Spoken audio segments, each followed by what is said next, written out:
అమ్మవారు తన ఖడ్గంతో ఒక్క దెబ్బ ఈ బండపైన కొట్టగానే బండ చీల్చి తీర్థం పుట్టింది.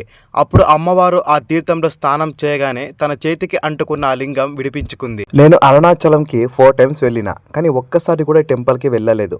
అసలు ఈ టెంపుల్ ఉందని కూడా నాకు తెలీదు. రీసెంట్గా మన గురువు గారైన నందూరి శ్రీనివాస్ గారి యూట్యూబ్ ఛానల్లో ఈ ఒక టెంపుల్ గురించి విన్నా. సో అప్పుడు అనుకున్న ఈ ఒక టెంపుల్ని ఎక్స్ప్లోర్ చేద్దామని. ఈ టెంపుల్ వచ్చేసి బస్టాండ్ నుంచి మెయిన్ అన్నమలై టెంపుల్కి వెళ్ళే దారిలో రైట్ సైడ్లో ఉంటుంది. ఈ టెంపుల్ నేమ్ వచ్చేసి దుర్గా అమ్మన్ కోవిల్. నేను ఈ టెంపుల్లో ఆల్మోస్ట్ 1 అవర్ వరకు ఉన్నా. నేను రిసీవ్ చేసుకున్న ఆ పాజిటివ్ వైబ్ని అసలు మాటల్లో ఎక్స్ప్లెయిన్ చేయలేను, అంత మార్వెలస్గా ఉంది. ఈ ఆలయం యొక్క స్థల పురాణం ఏం చెప్తుంది అంటే, పూర్వంలో అమ్మవారు ఒకసారి ఈ చోటికి వస్తారు తన భర్త కోసం తపస్సు చేసుకోవడానికి. అమ్మవారు తపస్సు చేసుకుంటున్నప్పుడు మహిషాసుర అనే ఒక రాక్షసుడు ఈ ఒక చోటికి వస్తాడు. అమ్మవారిని చూడగానే అతడిలో ఒక చెడు ఫీలింగ్ కలుగుతుంది. సో ఆ అమ్మవారి పక్కన ఉన్న చెలికత్తెని అడుగుతాడు, ఆమె ఏం చేస్తుంది, ఎవరి కోసం తపస్సు చేస్తుంది అని. సో అప్పుడు చెలికత్తె చెప్తుంది ఆమె తన భర్త కోసం తపస్సు చేస్తుంది అని. అప్పుడు ఆ మహిషాసురుడు అహంకారంతో ఒక మాట అంటాడు, నేనే తన భర్తని, వెళ్ళి తనకి చెప్పు నేను వచ్చా, ఇంకా తపస్సు ఆపమని చెప్పు అని చెప్తాడు. ఈ మాట వినగానే అమ్మవారికి చాలా కోపం వస్తుంది.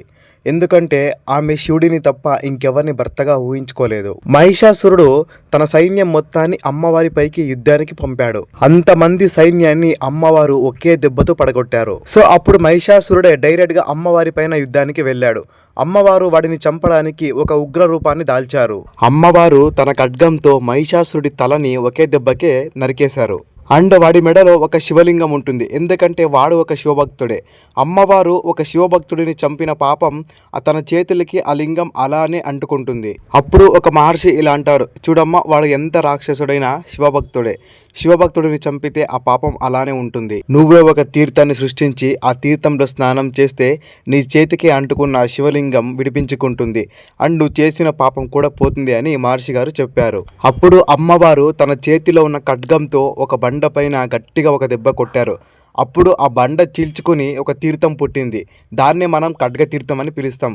అమ్మవారు ఆ ఖడ్గ తీర్థంలో స్నానం చేయగానే తన చేతికి అంటుకున్న శివలింగం విడిపించుకుంటుంది. ఈ తీర్థంలో ఉన్న నీరు ఒక చుక్క తాగినా కూడా ఎన్నో జన్మల పుణ్యమంట. దురదృష్టవశాత్ మనమంతా పాడు చేస్తున్నామని ఆ ఒక తీర్థానికి గ్రిల్ కట్టారు. అమ్మవారు స్నానం చేసిన తర్వాత తన చేతికి అంటుకున్న శివలింగం విడిపించుకుంటుంది కదా. తర్వాత అమ్మవారు ఆ శివలింగాన్ని ఆ తీర్థం వెనకాలే ఒక చిన్న గుడిలో ప్రతిష్ఠిస్తారు. సో ఆ ఒక్క లింగాన్ని మనం ఇప్పుడు పాప వినాశనేశ్వర లింగం అని పిలుస్తాం.